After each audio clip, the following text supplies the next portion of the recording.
హిందూ ధర్మంలో అత్యంత పూజనీయులైన మహర్షులలో వేదవ్యాసుడు ఒకరు. ద్వాపర యుగంలో పరాశర మహర్షి మరియు మత్స్యకన్య అయిన సత్యవతీ దేవిలకు కృష్ణద్వైపాయనుడుగా ఆయన కల్పికాల్పి అనే ప్రాంతంలో జన్మించారు.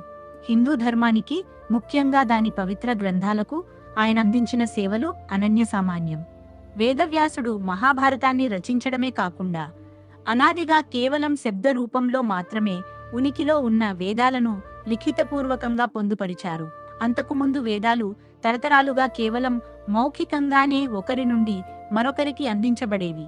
శబ్దానికి ఉండే విశిష్టతను మరియు ప్రభావాన్ని గుర్తించిన ప్రజలు వాటిని లిఖిత రూపంలో ఉంచడానికి అంగీకరించేవారు కాదు. అయితే కలియుగంలో ఈ జ్ఞానం కనుమరుగయ్యే ప్రమాదం ఉందని గ్రహించిన వేదవ్యాసుడు వాటిని ఋగ్వేదం, అథర్వణ వేదం, సామవేదం మరియు యజుర్వేదాలుగా గ్రంథస్థం చేయాలని నిర్ణయించుకున్నారు.